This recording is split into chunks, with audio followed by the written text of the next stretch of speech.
Another name that came out of this, and the interim chief there with LMPD said she's only going to say it once, and that is Connor Sturgeon. That is who police have said walked into that board meeting and opened fire. 23-year-old shooter. They say he was an employee of the bank, and there's actually a developing situation right now that we want to bring you to. For police, this investigation into who the shooter is and what he did, that really starts with possibly Brooke at his home. Yeah, so the home registered in his name. We are actually there, and we have been for some time, as well as our Travis Brees in the Camp Taylor neighborhood. You can see where it is in relation to the shooting itself. And again, Travis is there watching as some of the teams started ramming in the door just moments ago. Travis?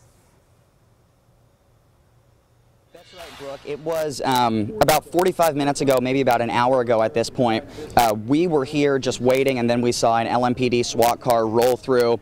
The officers knocked very loudly on the door 3 times, and then they went in. They went inside. Maybe we're in there for about 10 or 15 minutes or so. I'm going to step aside now.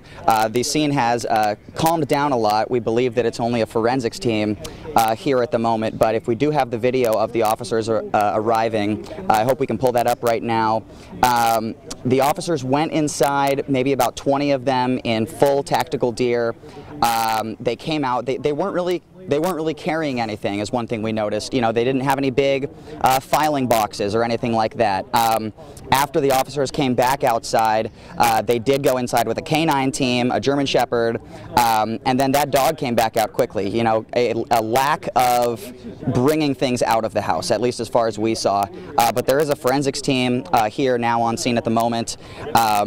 I'll just reiterate what we know. We came here because we heard that this could be a possible location where the shooter lived, and we now have that confirmed as Connor Sturgeon. So Interim Chief Villarreal giving us that news and confirming why we are here at the scene. This is what one woman said when we arrived here on scene, just about kind of the chaos that was happening in her usually quiet neighborhood. I don't think I'm going to let her go walking like I have, and definitely she takes my 4-year-old nephew to the school park. Unless I'm with them at this point, I don't think that I'm going to let him out. So a lot of activity has transpired here since we did that interview. LMPD SWAT came. They have now gone. They've handed the scene over to another team at this point. We've asked the district court office if we can get a copy of any search warrant they may have needed to go into this property, but we're still waiting for that at the moment. But a lot of activity here at this usually quiet home in the Camp Taylor neighborhood with that large SWAT presence about an hour ago.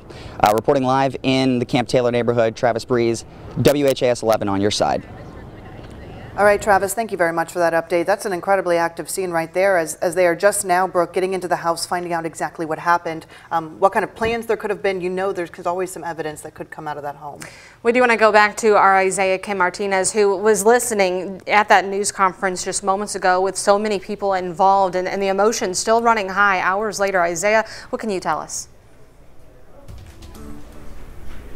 Well, Brooke, Shea, obviously crews here are just funneling out after that press conference that really did reveal a lot into, again, the how and the why, the big questions here today moving forward, as well as the conditions of those still trying to make a recovery at this time. I know we cannot stress it enough how much we are hoping for the best for the officer involved, or both officers, but specifically the officer in critical condition right now. We want to recognize, of course, the brave actions that every officer took who responded to that scene.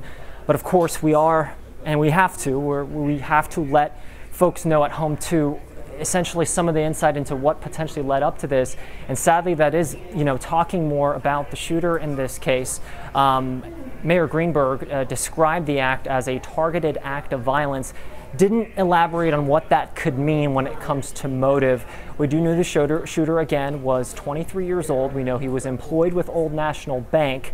And we also know, and this was late in the press conference that this was revealed, LMPD Interim Chief Jackie Gwen Villarreal revealed to us that he was live streaming during the shooting, which is just gut-wrenching to hear. This is similar to situations we've seen across the country. Again, just limited details here right now, but little nuggets like that really giving us perspective into this. I did ask the interim chief if they have searched the man's home at all or have found anything that might reveal his motive or a possible manifesto.